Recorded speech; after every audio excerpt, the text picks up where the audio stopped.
Hello and welcome to video 2 from Transman Engineering for the Infomatics software. Under video 1 we looked at the dashboard screen that we've got up here, which automatically comes up when you log in, and briefly what the tabs all mean down the side.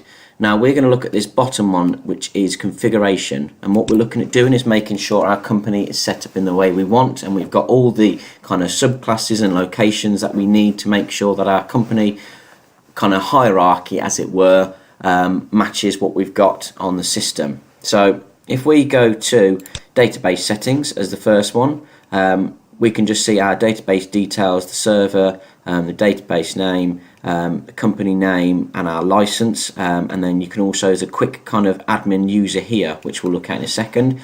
The reason of bringing this one up is just it's good to be able to know where the test connection is, just in case you get any issues. It's always good to come here and just test your connection, but it's not really something you're going to use too much. So I'm going to close this down. And then we're going to look at location setup. So that's the middle one here. So if we click on that, comes up with location setup. So what we've got here is we've got Transman Engineering. So this is our company here. If you click on this, it then brings up the location which we've added. You can add locations here and the licensing here. And then we've got two lower departments which we can add here. So you can add company, location, department, production, goods out. Let me see if I can create one for us on here.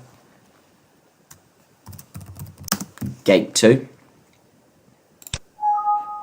And again, we've got that on there. So you can start to see how it all pans out. And this is really key to making sure that you're getting the most out of the database.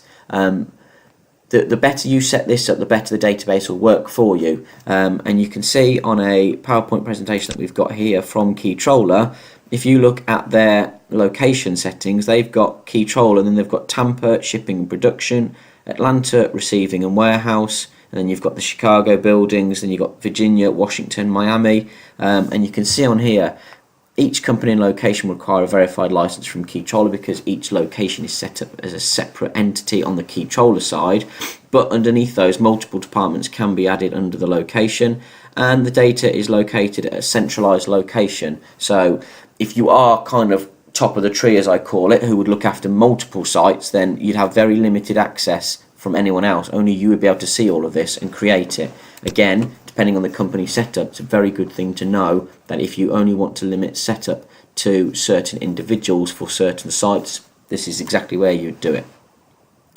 So if we're going to close that down, we're going to look at our user settings. So we've got two here, user authorization and user setup. So we want to set up users first. Very simple again.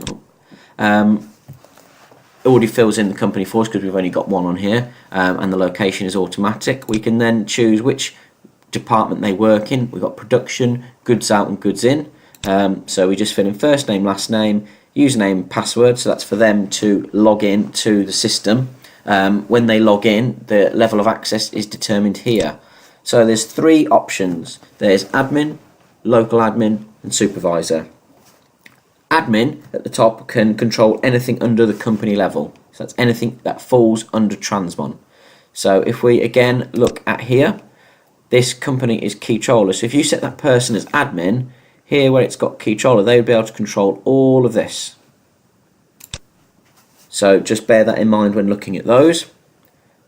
Local admin, they're assigned to one or more locations. They can control everything under that assigned location, but depending on which locations they might look at. So if we again use this example, if you set someone as local admin, they could look after just Tampa, but they'd be able to adjust anything under Tampa shipping and production. If you set them to Tampa and Atlanta, again, you could have them looking after all four of those there, but they, when they logged in, would not be able to see any of the Chicago, Virginia, Washington or Miami parts of the system. They don't have access to control it, they can't change it.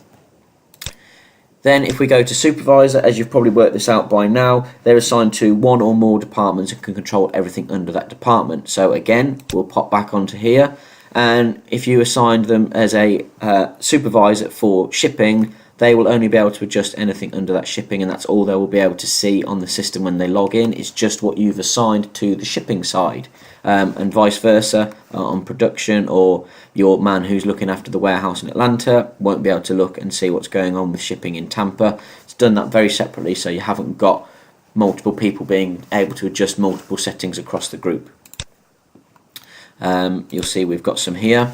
If you've got someone whose details you want to keep as a user, but maybe they're doing a slightly different role, or they're off on leave, anything like that, and you don't want their login to be active, you can just simply check and uncheck this box here, and that will then correspond down here. Their details won't be forgotten, but they just won't be able to log in until you say otherwise. So that's our user setup. Now, user authorization. If we click on user authorization,